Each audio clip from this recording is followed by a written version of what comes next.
Hello, everyone, and welcome to Hit and Hustle from IrishSportsDaily.com. I am your host, Greg Flammang, and with me, as always, is Jamie Uyeyama, Mr. Jamie University. It is Tuesday, December 30th. Marcus Freeman has signed his new contract. He has an upgraded deal to stay at Notre Dame through 2026. The post he made did say 2026 specifically, running it back in 26. We're going to talk about whether or not this is going to be a yearly thing or what the deal is with him and his long-standing commitment to Notre Dame. We'll talk about what the implications are for Notre Dame now trying to build their roster. I feel like that can happen in earnest now that you have the head coach, right? The portal is about to officially open. They can get new players in, and that can really happen. It's full steam ahead on that front. We'll talk a little bit about roster news. Donovan Hinish retires from football because of shoulder injuries. Former Notre Dame captain. It's heartbreaking for him because the Hinishes are a very competitive family, and for him to have to step away from the sport, obviously he's going through a lot with his shoulder and the pain that he's been playing through. So talk about that, and then some questions that come up in the chat and on the ISD message board. So thank you everyone for tuning in today. If you like what you hear, please hit that like button. Please hit subscribe. Please hit the notification bell so you know whenever it is we are going live. And as always, the show is brought to you by ESQ Clothing. Of course, that is founded by Notre Dame alum Ge Wang. He is Chicago's go-to for the best custom suits, shirts, and sport coats. Hopefully you've gotten your gift cards. Hopefully you got someone a gift card, or you got a gift card to ESQ Clothing. Whatever it might be, you got some money, right? You got some money from Santa in the stocking there. Head on over to ESQ Clothing and get yourself a new fit. They're known for their next level craftsmanship using the finest fabrics. ESQ has introduced a 100% Pima cotton t-shirt to go along with its award-winning bamboo dress shirt, available for purchase online. They've got showrooms both downtown Chicago and in Winnetka. Book your custom fitting at esqclothing.com. and step into confidence with Chicago's finest. Mention ISD at your appointment or use code ISD at checkout and receive 10% off your entire purchase. That's esqclothing.com. Okay, the announcement came in yesterday. I think we knew there was going to be an announcement. What time yesterday was kind of up in the air, but he announced just on Twitter. I was kind of surprised that it was just the post. There was no statement either from him or from Pete Bavacqua. That was interesting to me. I was telling people the statement that he made was very similar to something you might get from a Don Schuler coming back for one more year, or someone like Drake Bowen coming back for one more. Yeah. Like it was something like that. I thought that was interesting. I don't know, quote unquote, what it means, but it stood out to me. How serious this dalliance was with the NFL on either end is also kind of open to question. I've heard it both ways, frankly, from people that I trust on this, that it was very serious and also that it kind of very wasn't. So what is your takeaway here from Marcus Freeman? And then we can talk about, is this just kind of, are we going to be doing this next year as well? Are we going to be having the same conversation? What is kind of your takeaway here? I mean, I did find the 2026 run it back thing like very interesting. I'm like, that's extremely specific. Yes. And I think too, it's kind of a way of like just kind of holding the door open. I mean, it's just facts. Yeah, it's what it is. So, I do think here's why I don't think it's going to be a year-to-year thing, though. Okay. Because you can't do this if you're actually in the playoff. Like he's not going to be like going around and doing an interview with somebody else. Like that's not happening. Like he also isn't going to just like leave. He won't leave the team. He's not going to pull a Lane Kiffin and like big out an actual chance to win a national championship. Right. He's going to leave the team. That will not happen. I can guarantee you 1,000%. He will not do that ever. So I think this was, in a way, Notre Dame getting screwed out of the playoff was the worst thing to happen to that because it made him probably angry about all the things that happened, about them getting screwed. Mm-hmm. It opened the door for all of this time in between to think about whether or not, hey, maybe I want to do this. And they opted out of the bowl game as well. And they opted out of the bowl game as well. So they weren't doing any practices. They weren't doing anything. And even, I mean, I can just say it just in terms of like content wise, there's not a lot to write about right now because I can't write about like when I hear like, yes, we hear stuff about, well, this guy's locked in now. He's locked in and he's going to stay now. Right. Well, also that didn't happen. A lot of that happens in the last few days, like it's not like that was right away. So, and then sometimes you hear conflicting stuff about, well, this guy, well, maybe he's not going to be locked in now and blah, blah, blah. And this, so I can't write about the team and what the team will look like next year when I don't know that. Yeah. And kind of, I think with Marcus Freeman, and I think this is another thing too, that like, if you were a coach in college football, it would suck to have to re-recruit your team every year, what you got to do. Right. That is what you kind of have to do. So but you're not going through this process right now if you're in the playoff. Right. And let's face it, I don't care who they played. They were winning whoever they played in the first round. If they made it, they would have beaten one of those teams. Right. So they'd be still in it, and they'd be, by the time like the portal opened, they would still be going, like it would be, they'd be playing. Mm-hmm. So it's not like, this isn't something that I expect to have year to year, because I expect Notre Dame, like next year, I expect Notre Dame to be in the playoff and playing, maybe even have a bye, well, I guess depending on what the system is, because it's not decided or whatever, right? But like, I think they'll be in the second round of the playoff at this time. And so there won't be the time, like Black Monday will be going on and they'll still be in it. So, and I think most years Notre Dame will still be in it.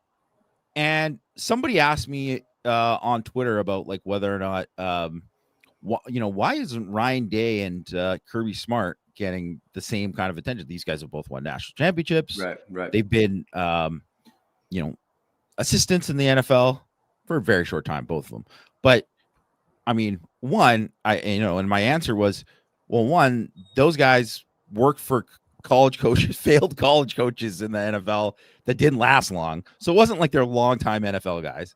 So it's different. The other thing is that those guys aren't young compared to Marcus Freeman. Like, they're not as charismatic. They're not, they're not someone that you could. Cliff Kingsbury got hired as a head coach after he got fired as a college head coach. He got hired as an NFL head coach. I mean, let's be honest. Part of the reason is he was like young, charismatic guy who, was like forward thinking. And that's part of the reason why it happened. And that's kind of what Marcus Freeman, that's why he's attractive to guys. Because you look at like a lot of the guys in the NFL right now, and you look at, the Sean McVays and the Liam Cohens and Ben Johnsons and all these guys. They're young guys. Those are that's NFL. Like, the old retread guys are like not doing well. Like, those guys aren't doing well. It's like young guys, fresh guys, young, fresh ideas, all that kind of stuff. That's what's generally attractive to these franchises that want to hire coaches. And Ryan Day and Kirby are usually in the national championship race every year. So it's like they're deep into it. So if you're going to hire them, you got to try to hire them away, after their run is over. Right. So I don't think it's going to be so that's why I don't think it's going to be like a yearly type thing. I'm not saying that he won't go to the NFL one day or that won't happen, whatever. I just think this was kind of like the perfect storm of it happening at this time. And I do think, unlike the kind of like people also bring up the Brian Kelly thing with he interviewed with the Eagles after 2012 and all that. The reason why it's different is because I think there was actually more legitimate interest in Marcus Freeman to maybe get hired than Brian Kelly was just like, hey, let's talk to this guy. That's it. There's a difference there. And so I don't know. I'm not to say that people will still be interested in Marcus Freeman, but it's kind of like why Luke Fickell didn't get the Notre Dame job. Well, he was in it and he couldn't get away from it at that time. And as long as Marcus Freeman's in it, and he won't go away from it. Like he's not gonna do the lane. Very few people are gonna do the lane. Yeah, that's a unique scenario, right? I mean, this and plus, like it's also there's a and college jobs opened, and Marcus Freeman was not interested, right? And they were interested, and Marcus Freeman said thanks, no thanks, right? So I think that's interesting from a leaving for another college job. Like I think if Ohio State opened next year like that, I think everyone would be very concerned about that for obviously good reason. To further the point too about the timing of it, like I think he's either in the playoffs or if he misses the playoffs, is he attractive to the NFL after missing the playoffs for a second straight year? You got to lose a couple of times. So I think it's kind of to the perfect storm point that you just made as well, because they went to the national title last year. He obviously built a very good team this year. This is something that everyone understands, but has to, I think it's not really a part of the national discourse because it can't be, because there has to be a justification for the committee's decisions, right? The fact of the matter is Notre Dame built a very good football team. And so that he built a playoff caliber football team. They didn't make the playoff. And then the team opted out of the bowl game, which like I see there was a comment in the chat, Marcus Freeman's burned out. I think it's the opposite. I think he's not burned out. I think he wanted something to do. And I think if you give him 100% agree with that. If you give him nothing to do, then he is going to do something. Like that's why he was like stewing on it. I think that's why he was thinking about it. Exactly. Like I'm going to go see what, I'm going to spend this time in a wise way. I'm going to go see what the interest is in the NFL. Is that an option for me? You give a guy like Marcus Freeman time, he will use that time to his advantage, right? He is going to be efficient with his time. It is true. Like you said, I thought the tweet was interesting. I thought it was, I don't want to say weird. It just the way that it came in, I was like, that's a weird way to say that. I'm interested to hear how he speaks about this. We haven't heard from him since the team. That's got to be the first question, right? When he talks, exactly. Yeah, it's got to be the first. I mean, you're just right. This it has to be right. The other question I'm interested to hear about is, we know that the team voted not to play in the game. We don't know how he really. We don't know how he feels about that, and I'm gonna guess he probably wanted to play. Yeah. Okay, he is the type of guy that doesn't like opt-outs. Period. Yes. Right. He did not like it when Sam Hartman decided not to play in the Sun Bowl. Yeah. He did not like that, and so he didn't like it when Kyron Williams and that was his original first game. Like his original, the Kyron Williams, Kyle Hamilton thing, not playing in the game was a big deal for him. Right now, he's evolved a little bit differently, but he doesn't like it if you're not going to play in the game.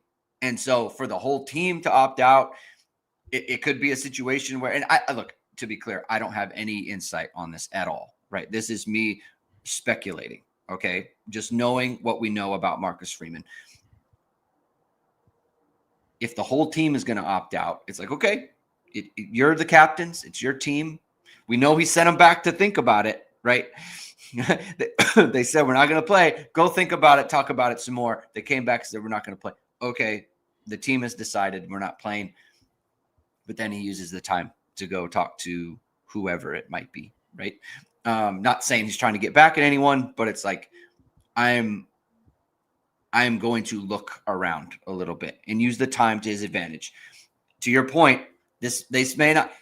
The other part that we've talked about before is things change.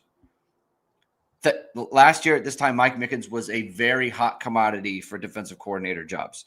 We don't hear anything about that right now, right? Like, which isn't to say he could take another job. I don't know, right?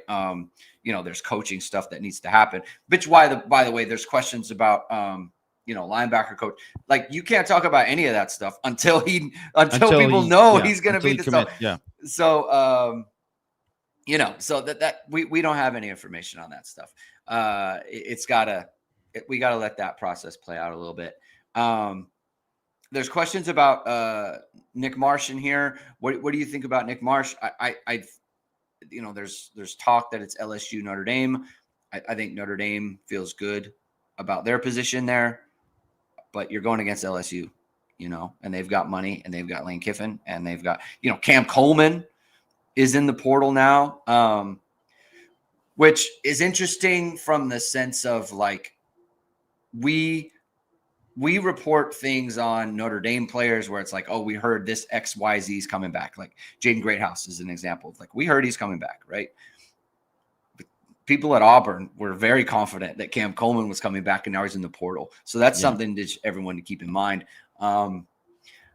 I have to think Cam Coleman will stay in the SEC. He committed to Texas A&M. He then went to Auburn. I think I heard Georgia was kind of the front runner right now. He seems like an SEC type of player in that he's always been interested in that, and that's where he's been. He'd be the dream, but I think that helps with Nick Marsh in the sense that like other teams are going to be focusing on Cam Coleman. I do think there's, Nick Marsh went to Michigan State, right? That's a Midwest school. I think there's kind of a relationship between Marsh and CJ Carr. We'll monitor that situation, but I don't know. You feel good about that, right? I mean, the situation that Notre Dame finds themselves in. I definitely feel, that they have a very good shot at Marsh. They have a legitimate chance.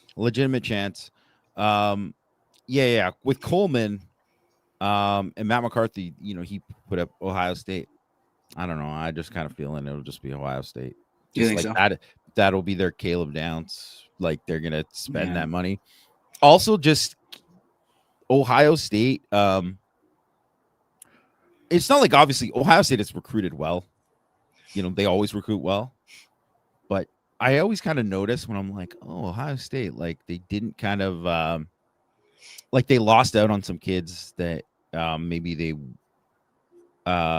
wouldn't normally see them lose out on in recruiting. And they are always a program to me when that happens. Their response is always like, well, I guess we better throw more money at it, and we got to just do that. And then they end up like, that's how you get Caleb Downs, and that's how all that kind of stuff. So that's why I think like Cam Coleman feels like Carnell Tate obviously is going to be gone to the NFL. Cam Coleman and Jeremiah Smith, sheesh. But that'd be sick. Yeah, but I feel like they will take their swing there, and then the fact that for anyone who's paying attention to 2027 recruiting, like just got like Jacobs, the edge from Georgia, who's like, that's a guy that like, Georgia obviously really wants. So like that is, everybody in the SEC wants, everybody wants. So for Ohio State to go in and win that early means that they invested early, and that is, so I don't know. That's just something that always piques my interest when I see something like that. Yeah. A lot of questions on Hollywood Smothers. Here's the thing. I've obviously been very open to Notre Dame taking a running back in the portal. We don't know what's happening with Jason Onye, and we know that Donovan Heinisch has retired.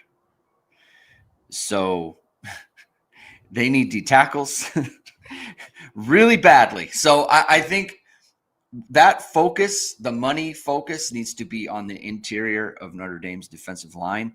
It just there's other places and there's other needs. And what I'm saying is, if they get a running back, it will be someone not of the Hollywood Smothers ilk. This is my impression.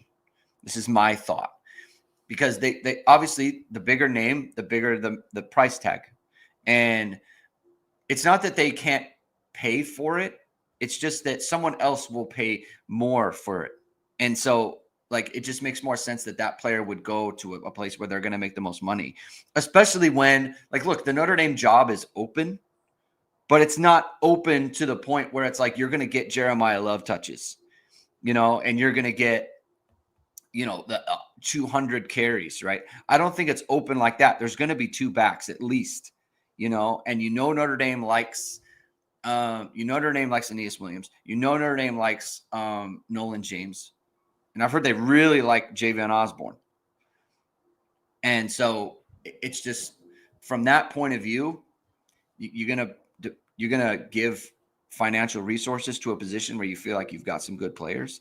Yeah, I don't see that happening, right? Unless there was like a Jahmyr Gibbs type in the portal, but there isn't. So as much as I'm open to it, I just don't see it happening. Yeah, because it's like one of these things, like, it totally, like, there was a lot of teams obviously who made runs at Price and Love last year. Yeah, in the portal, and that makes sense because you look at what those guys were, and they would have been worth it, and they were worth it. Like, so, like the kid from North Texas, who was obviously fantastic this year. I mean, he'll go somewhere. I'm sure he'll get, a nice check and all that, but is that guy's going to be Jeremiah? That's tough to get, like, at that level, right? And I like I said, Hollywood Smothers, I think he was a really, really good player, but he's not at the same level. I wouldn't put him. I'd put him a notch below where Love and Price are. So, but then you'd have to pay what you probably paid Jeremiah Love to get him. Like, I think that totally makes sense to me, Greg. Like, you wouldn't overpay for that. You wouldn't. And someone else will, I think you just have to, you have to make sure your money goes to the right places on your roster. And just like the D tackles are just so important now with especially with Heinisch going out, and you have Onye out, you're losing Jared Dawson, Gabe Rubio's out, right? Like they don't have interior guys, so they have to really, really focus on that. And they need to overpay. They probably need to overpay for D tackle. Would you agree with that? I mean, the thing is, everyone overpays. That's just what it is. Right? But more than they're comfortable, right? Like whatever their evaluation is, like, let's say, they have their, like, okay, this player, we think they are worth X dollars, right? Because there are guys last year who they could have gone in for, right? We heard of a couple names where it's like, oh, they're in for this guy, and but no, he's asking for this. Now we're going to let him go, right? And then you go get Elijah Hughes, who is more economical and came in and did a good job, right? Or Jared Dawson, whoever it might be, right? I don't know that they can do that this year. Is kind of what I'm saying. I mean, I think they're going to have to do that because I think, like, if you look at, like, just looking at, like, who the guys and who the guys were who were the top tackles, are just like, I'm looking at 24/7's rankings right now of their guys, right? Mm-hmm. And just remember, like, Bear Alexander was one of the top guys. And remember, Bear Alexander was, like, basically, like, out of the rotation at USC and just a total attitude problem, whatever. Right. On his, like, whatever, 7th school in 7 years or whatever it was. Well, he went to Oregon and balled out. So it was worth it. And now he's staying for another year. So that worked out. But, USC replaced with Keyshawn Silver. Didn't work out, right? And there's just a lot of that kind of stuff where like David Blay from Louisiana Tech went to Miami. Guy's a good player. I guess you overpay for that type of player, but I just don't know like yet. Like I think you would pay a little bit more than you're comfortable with than you normally would have allotted for that player. But I don't know if like you there's just some of these guys you just wouldn't be worth it to break the bank, you know? Like and that is how you end up with Keyshawn Silver. And that ends up being a bust, right? So I think you got to be careful, and it's really got to be like it's got to be good evaluations. And so that's why I think too, sorry, my headphones are falling down. But I think that if you get identifying the right guys that you think that maybe that guy was in the wrong scheme or this guy fit within their scheme is going to be the right fit there. Because I think if you looked at, say, Gabriel Rubio is a perfect example of a guy that if you just put him in the portal last year, no one would have said, man, that's a must get. He's not viewed as that. But if you watch the film of him, you like, oh, this guy's like, he's a high level run defender. Like he is very, very good. And when he's healthy and when he's on the field, he can be a difference maker in that sense. So it's about kind of like finding the right guy that you think can be that. But I mean, everybody else has got scouts too. Everyone's got, they're finding these guys. It's a little easier said than done to just identify that. But I think, you know, what you kind of have to do is like, maybe find that guy who was in the wrong situation on the bad team but is a good player. And, you know, that you could fit into your team. What I'm hearing from you is that some problems don't have a great solution out of the portal. You get bodies, but you can't get Howard Cross. You can't get Riley Mills. And you're probably not, right? Like, so they just need to be on your roster. And if they're not, then they're not, you know, and it is what it is on that front. I mean, that's what it sounds like to me, you know, I mean, like things you can fix, but some things you can't. Yeah. And okay. So I'm writing this thing. I'm working on this long piece right now about kind of portal and like where you can find guys and like what, you know, what positions are the easiest, where can you find guys from like lower levels and all that. And obviously it makes sense. Like Notre Dame has taken way more guys from Power 4 schools than they've taken from Group of 5 or lower. And those guys have come out and done well. Have come and done well. And that's what you probably want to do most of the time is take those guys. But it's, you know, can you find somebody else that, you know, maybe is a little bit under the radar at a certain position?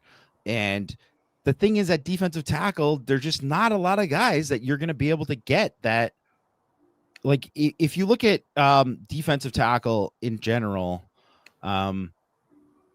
it's a smaller number of guys that were transfers that became like all conference, first team, second team, third team, whatever, at Power 4 schools. It's a much smaller than you would say like finding edge rushers. You could get way more edge rushers there. You can find somebody there. Defensive tackle, it's not the same. So it's like, of course you want to get somebody that can be like a game changer, difference maker, but they're not out there. There's very few of them out there, even if and a lot of the times, like, so like that Bear Alexander's the perfect example. It's like, yeah, you're throwing darts and hoping it hits bullseye, but it might not. Yeah. This is a quick aside. Abe Froman, Sausage King of Chicago.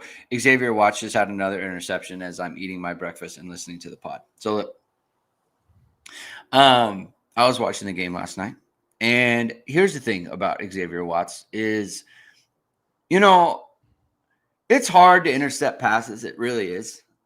It really is. It's hard to, especially against guys who are like Matt Stafford, who is a Hall of Famer and has seen every defense you could ever think about.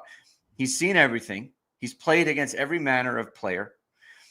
And that second interception where he gets Stafford to throw him the ball. And the thing is everyone's saying, correctly, like, oh, he's not even supposed to be there. No, he truly isn't. Like and Christian put it in the chat, elite instincts. Like he just knows as a rookie how to get a Hall of Famer, Matt Stafford, to throw him the ball in that spot.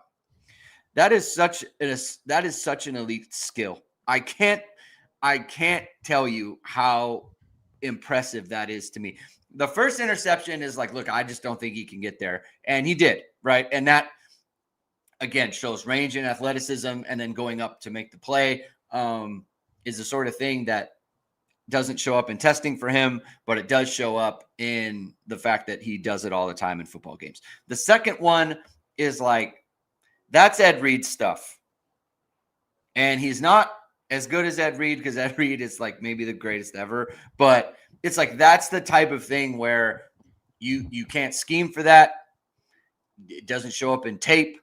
You can't, he knows in the moment when to take that chance and that it's going to work. And it's kind of like these great poker players, Jamie, where it's like, how did he know to run that bluff in that moment, given what his hand was and given what the other guy's hand was? And like, how did he know? It's like these guys just know, man. They just know when to do it and when not to do it. And what a special player. I am, gosh, nothing makes me as happy as watching him play football. I don't know if did you see the week before when they had the thing with Luke Kuechly? Yes. And yeah. So for anyone who didn't see it,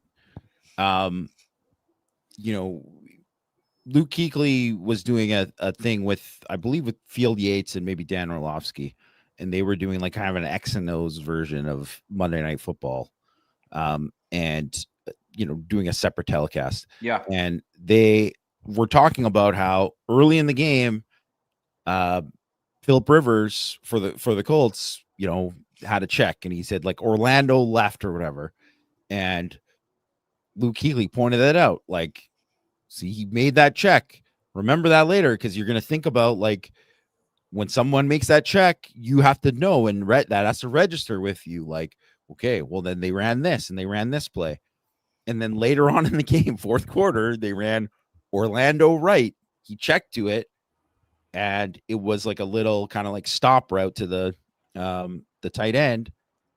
D Winters, the linebacker, knew what was coming, baited him, stepped in front of it, pick six. And that is obviously, that's next level stuff from Kuechly and from D Winters, obviously. Right. But that's the same thing with Watts. That is the thing. And that's why always the thing of like, well, he always is in the right spot. It's like, oh, the ball just, oh, look, he didn't really. Yeah, he knows where the ball's going to be. It's like, it's instincts, it's intelligence, it's recognition, it's understanding that they ran this check. It's film study. Yeah. It's understanding. And I guarantee you that play, first of all, Matthew Stafford is who the guy's picking up. It's not a rookie quarterback. Right. That's Matthew Stafford. The whole reason they're running that vertical route is because he's expecting Xavier Watts to run with that, and then that is going to be open underneath. And he threw it blindly because he's just thinking that's going to be open. Probably because they might have ran it. That might be a play they've run a million times, and that is open.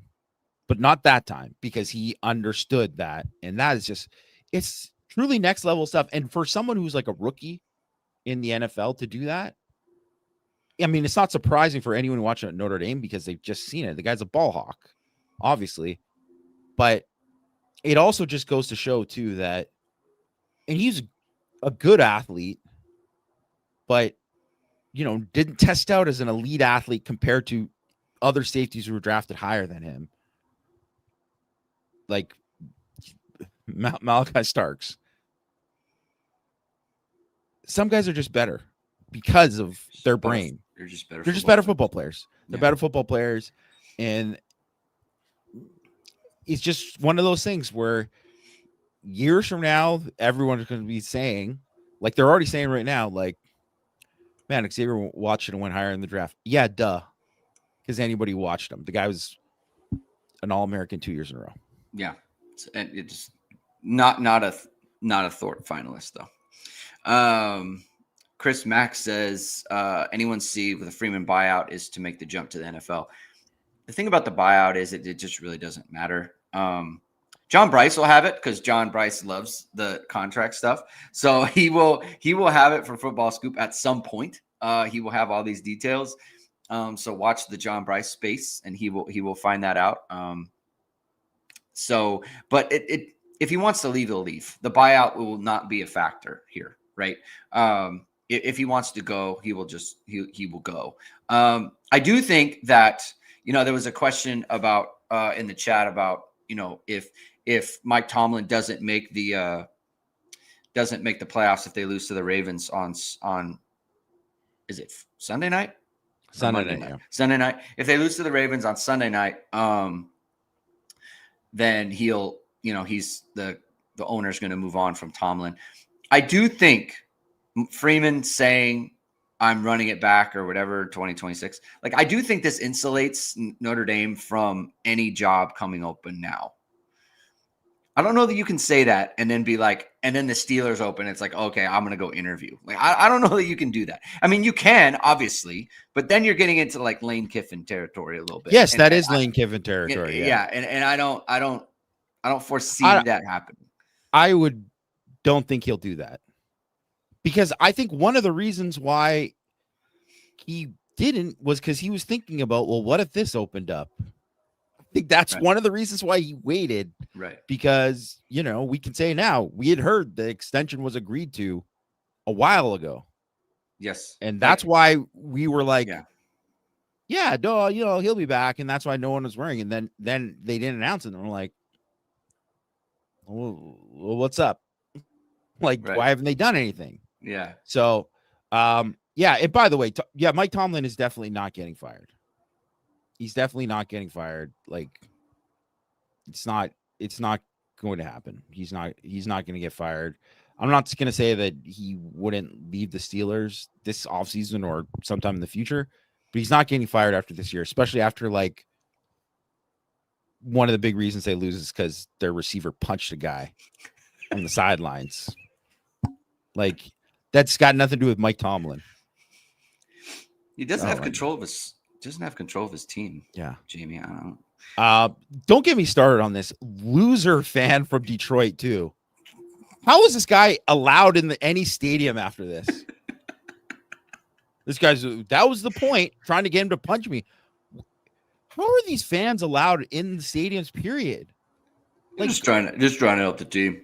I just saw a clip of like, okay, I'm not big on the oversharing on social media, but which I thought this was an overshare by this woman who's like took her son to the first NFL game, and there was like a Chiefs game.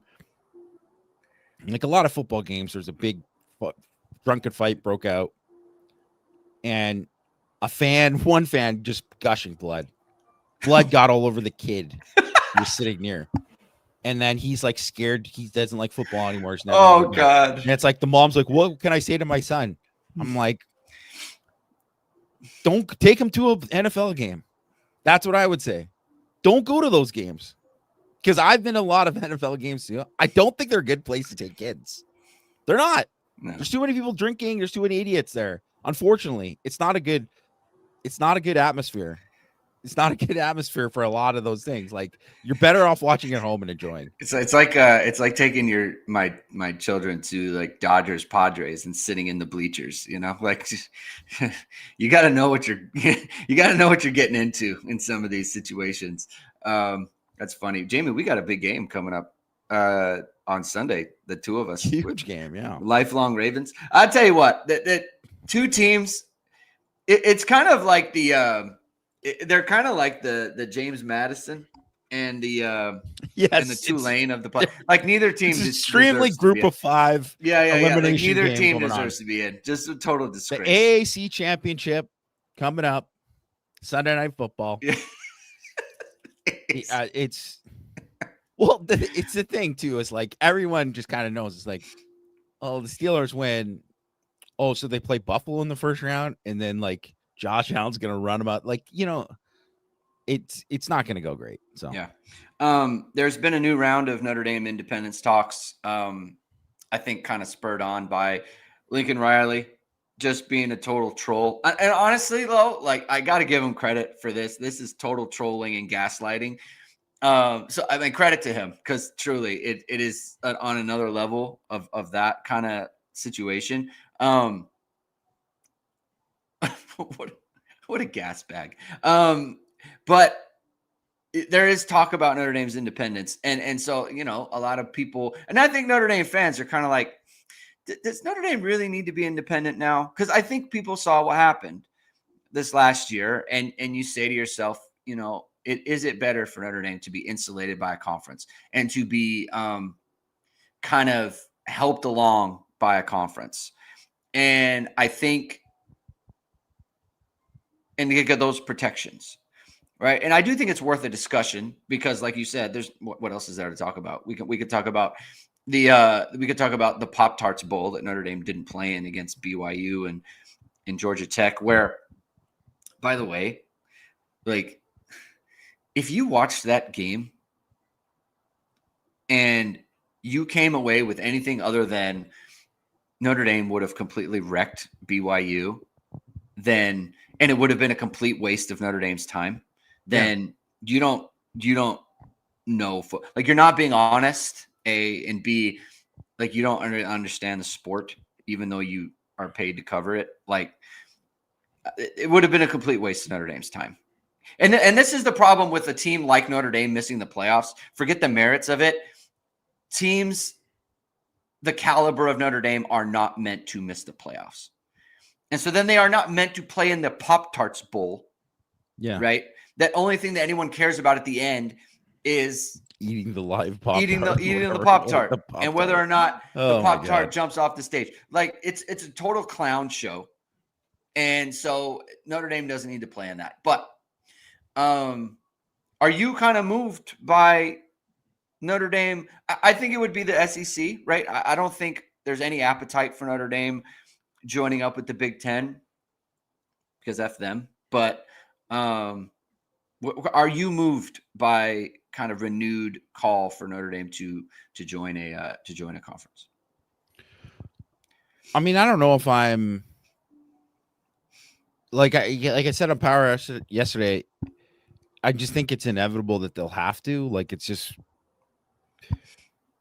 just everything. Everybody is all getting squeezed out already. Like the Big 12 and the ACC are just like hanging on for dear life right now, and the ACC won't exist in like 5 years. So when that's done, what is going to be left there for Notre Dame? Like that's. Yeah, it's unfortunate because the ACC is awful, and they are like you look at Notre Dame's schedule this year. It's a disgrace. It's really bad, and the reason it is because the ACC sucks, and there's no way around it. How about this too? This is just truly remarkable stuff. So I was going through like the 4-year, the coaches who've coached that same cycle that coaching carousel that Freeman got hired in. Oh, yeah. So Notre Dame, and obviously they were in the playoffs, so they got more games in the playoff against top 20 teams then, right? But Notre Dame has played 16 games against top 20 teams, and against the last 2 years where they didn't play a lot during the regular season. So that was less, right? So, but still, in the last 4 years, they've played 16 against teams that finished in the top 20 in F+, combined FEI and SP+ rating. They had Oregon 15 right now. It's going to be 16 when they play this next game. Yeah. So there's that. Lincoln Riley and USC 13. By the way, he's 4-9. Get out of here, you loser. Like, just come on. You know what's funny? You know what I was thinking? There's a lot of people, USC talking about, their conference makes it hard, right? The conference schedule makes it hard, and it's too hard. If you flipped the schedules last year, if Notre Dame played USC's schedule and USC played Notre Dame's schedule, USC would be 9-3 again, at least, because they wouldn't have beat. They're not going to beat Miami, and they're not going to beat Texas A&M. That's just like a no. And obviously they wouldn't beat Notre Dame because they didn't. So, and then Notre Dame, all they have to do is beat USC and beat Illinois and Michigan at home. Yeah. Notre Dame's 11-1. Notre Dame, that is so clearly a better schedule for Notre Dame to make it than what USC got. They opened with a bunch of babies. They opened with a bunch of pancakes. And the first real test they faced was Illinois, and they lost. Notre Dame's not losing at Illinois. Like, so that's the funny part to me too. It's like, man, look at this schedule. Like, you guys couldn't get it through with this. Get out of here. Anyway. Yeah. Just an absolute joke. But Brent Venables 4-13 versus top. Like, even this year, like, they basically just split against the top 20 teams they played. Or no, they went 2-3 because of, they lost the playoff game too. So it's like he had a losing record against the top 20 teams. Mario Cristobal 4-3. They've only played 7. And one of them was last week in the playoff. So they really only played 6 before that. In 4 years. Yeah. I want to talk about jokes. That is the ACC. That is why the ACC is a joke. Like, you can't have those teams. Like, none of those teams are top. They don't have any top 20 teams. Like, none. And if, like, basically, if Clemson isn't good, there's nothing there, right? Like, if Clemson's not good and Miami's not good and Florida State is, whatever the heck they are, like, where are the other top 20 teams in the ACC? They don't exist. They don't exist because even a good year for, like, a Louisville or whatever is like, wow, they're the 25th best team in the country. Like, that's kind of what it is, right? Like, they just don't have that. That is, like, it's very much the Big 12. Like, even Texas Tech has played 10. Joey McGuire 5-5, by the way. But, like, the fact that Texas Tech has played more top 20 teams in the last 4 years than Miami, like, and it's not like they've been in the playoffs. No. Right. I know they had the you get the extra from playing the conference championship game this year, right? But still, like, that's mind-boggling to me that they even had that. Like, yeah. Like, also too, like, Mario Cristobal, why haven't you won 11 games a year? Like, every year. Like, come on. Look at the comp you're playing. Like, it's not good. Yeah. Right. I mean, they didn't this year. They needed the playoff game to get to 11 wins. I will say, like, after this year for Notre Dame, it gets to, it gets more aesthetically pleasing, I guess, on paper, right? You got Texas coming, you got Alabama coming, right? Like, you've got real teams. You got the Clemson thing going on. How does Dabo get this turned around? I don't think so. That's the do. Yeah, it's hard because I don't know. The recruiting's not going to get better, and I don't. What does he do? I think it was you that pointed out. It's him and maybe one other guy from their title teams that are left. Yeah, I don't. What is the path to Dabo getting this sorted out? Because I don't. The Garrett Riley thing was really supposed to be Like, I mean, it was okay. viewed as like It was like he won the Burroughs Award. It was like supposed to be a home run. Yeah. It was like, wow, he's really gone out of his comfort zone. Yeah. I mean, he got so much credit for this. And now, it was a disaster. I mean, there's no greater. He probably should have got out of it in year one, to be honest. Oh, 100%. I mean, there's no greater indictment than having a guy like Cade Klubnik come in who was what he was in high school, and he's a complete lemon. Just not a good quarterback. Just didn't get developed. So but the schedule does get more aesthetically, just like looking at it and ahead of time.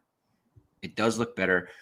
And like Independence is such a staple for what Notre Dame is. Like that is the identity of the program. It's like if they go anywhere, it has to be the SEC, in my opinion.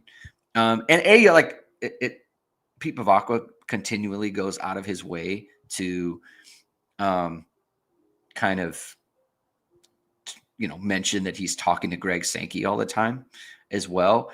And I think because neither the Big Ten or the SEC want Notre Dame to join the other conference, and because like these schools talking about, oh, we're not going to schedule Notre Dame. Like, I don't think that's true of the SEC, because I think they will always, because of that relationship. And because it's like, hey, we'll schedule you, just don't join the Big Ten.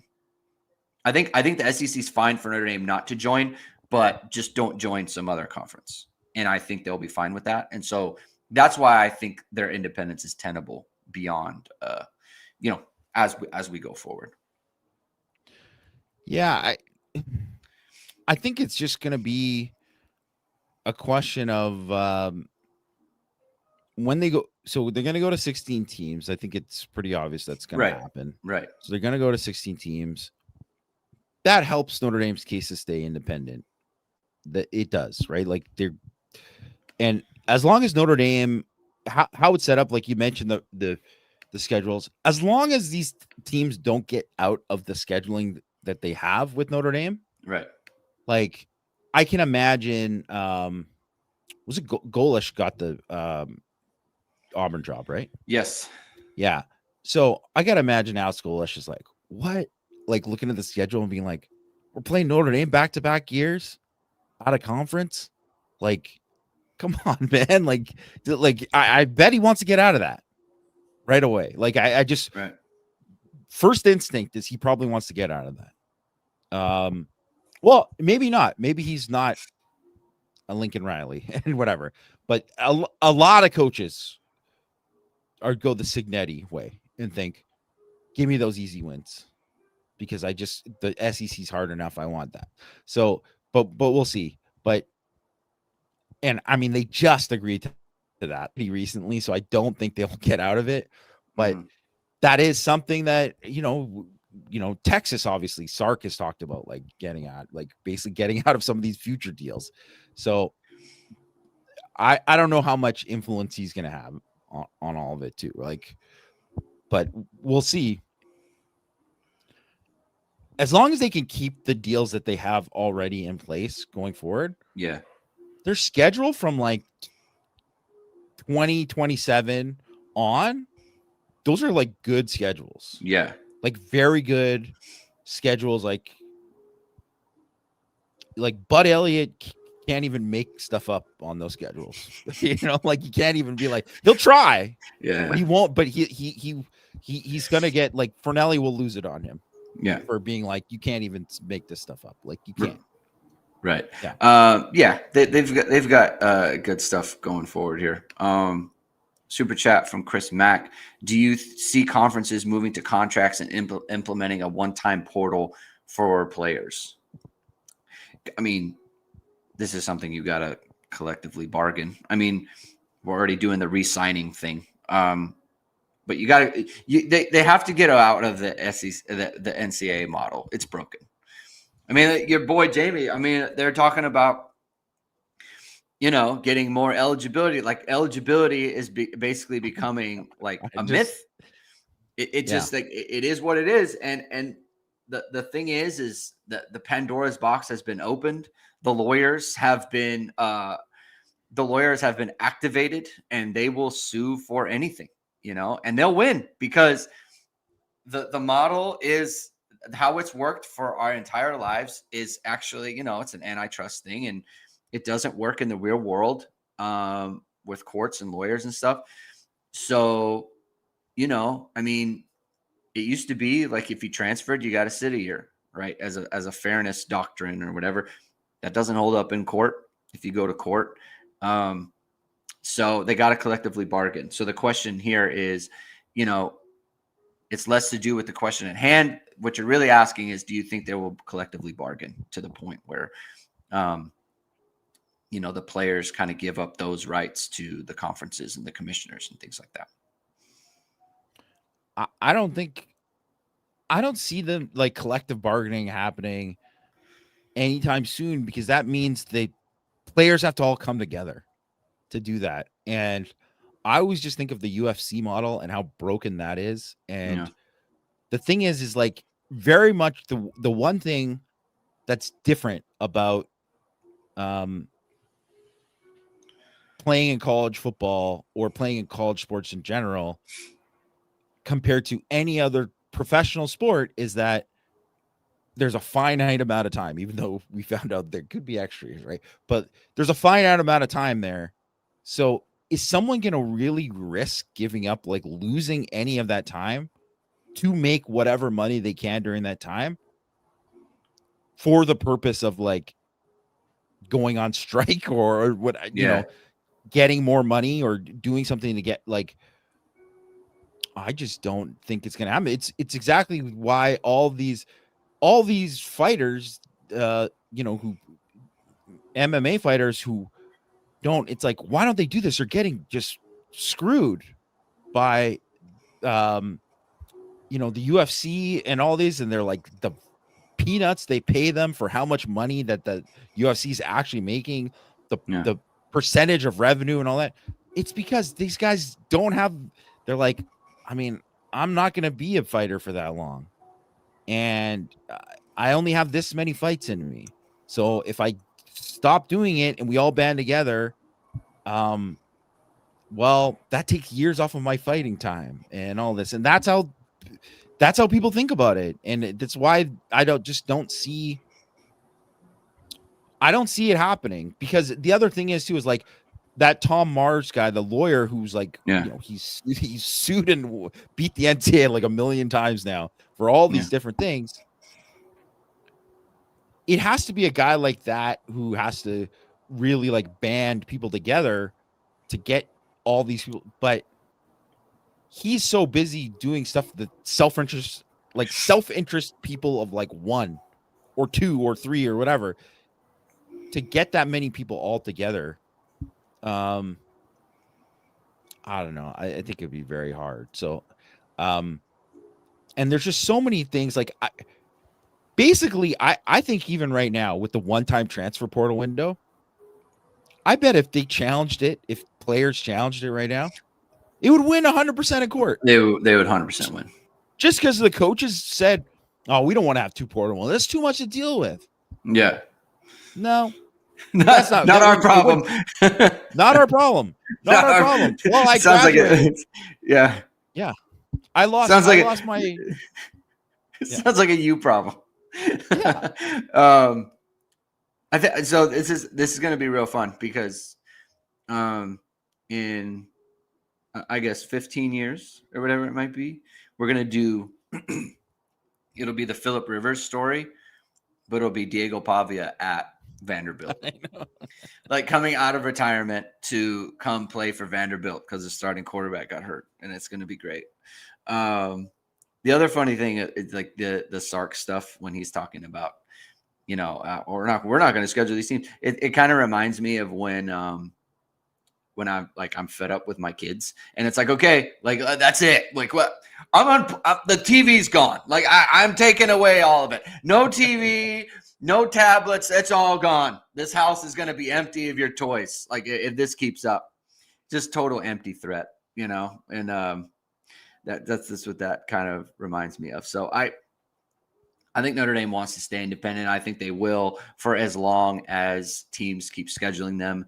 And I do think the SEC will go out of their way It'll be interesting though when the ACC does eventually crumble and fall apart.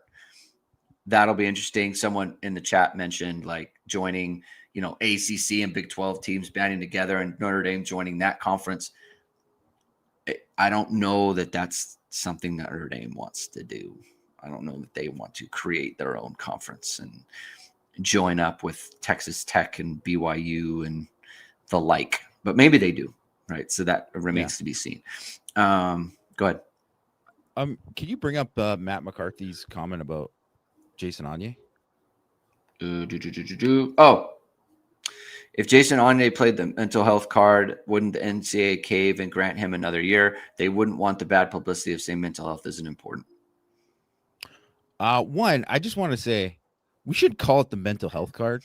Like he had like legitimate mental health problems.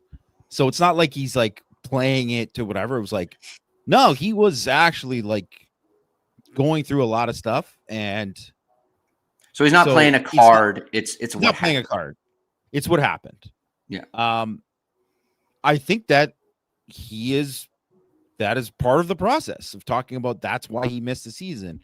Now, I don't know if it'll matter, because even if you argue that, which is true, mental health is health. He still played 5 games in the year and not 4 like their thing. Now, I'm sure Tom Mars could sue them and say, why not 5 instead of 4? Like there's all these kind of things. The NCAA seems so toothless with everything right now that we don't know. We don't know. And frankly, I don't know how hard Notre Dame pushes on stuff like this, because it always seems like, this is a while ago, but say like Alohi Gilman trying to get play that. And it was like, well, it just went away, even though other people seem to win all the time during that time against the NCAA. So I don't know. I don't know how it'll work or when things get decided, but I think for Onye's sake, it kind of has to get decided like in the month of January. That's what I was going to say. Like that when it was reported, everyone's like, they don't expect an answer anytime soon. Well, what does that mean? Can he practice? Yeah. What does that mean? What can he do? Winter workouts. Also, because the thing is too, is that if he's not, well, he's got to train to try to go to the NFL draft. Right. And I don't think right now, based on he just doesn't have enough snaps in his career, that he probably wouldn't even get invited to one of these all-star games. Yeah. Probably not. So that isn't an option. But, like the East-West Shrine game or the Senior Bowl. But maybe on a lower level game that he does get invited to. And anything kind of thing would help. Somebody like that, right? Who needs more exposure. So they kind of have to make a decision there. Like, I don't know how you couldn't do that. And I guess they got to go on their own time, but like, you have to really push it. And if I was Notre Dame, I'd be like, we need to push this now. Like this needs to go through. And that is, you mentioned the thing with obviously Heinisch. Man, Donovan Heinisch, first of all, just unappreciated, obviously, because just he never kind of fit the mold, and he was always small. He never fit the mold, and he always got like criticized. Yeah, turns out the guy was playing with like one shoulder the whole year. Probably most of this shoulder might have been bugging him the whole time, like his whole career. We don't know, but for him to medically retire from football, like that's not like hey, we're trying to some of these guys medically retire because it's like we just want to give him the scholarships so we can finish. It's like, nah, he can't play anymore. Yeah, like there's something there where he can't. It might affect his like living, like just his quality of life going forward, because that guy would play in any circumstance if he could. So he's just an absolute warrior to go out and play like he did. Obviously, a total underdog guy, like even more so than his brother at Notre Dame. And both those guys just totally should be appreciated by Notre Dame fans. I think they are for the most part. But obviously with him gone, and let's say even if he was back and he was coming back with one bad shoulder, that wouldn't have been good anyways. They really do need Uyeyama. They really do. And that is him being eligible would be a game changer. Yeah. Would be a game changer, especially given the way that he played at the end of the year. So I think that is something that, like, whatever money that they're giving into all this stuff, whoever you get your best lawyers on at Notre Dame and get it going, because I think he's an absolute crucial piece for them. Yeah. So we'll monitor that. We'll monitor the portal. We'll monitor coaching stuff. We'll monitor everything for you. And so I think we can end it there. Thank you, everyone, for tuning in today. If you like what you heard, hit that like, hit subscribe, hit the notification bell so whenever it is, we are going live. We'll be back next week. Obviously, Thursday is New Year's Day. Enjoy the playoffs, everybody. Enjoy the games. Enjoy New Year's Day. Happy New Year to everybody. Happy New Year to you, Jamie. Happy New Year. Can't wait to get into 2026. Notre Dame's got their head coach, which is nice. I'm glad it didn't, bleed into 2026, because that would have been very annoying to talk about the whole time. So we can now focus on the team and coaching staff and that sort of thing. So, all right, we'll talk to you next week. Have a good New Year's, everyone. Keep hitting and hustling.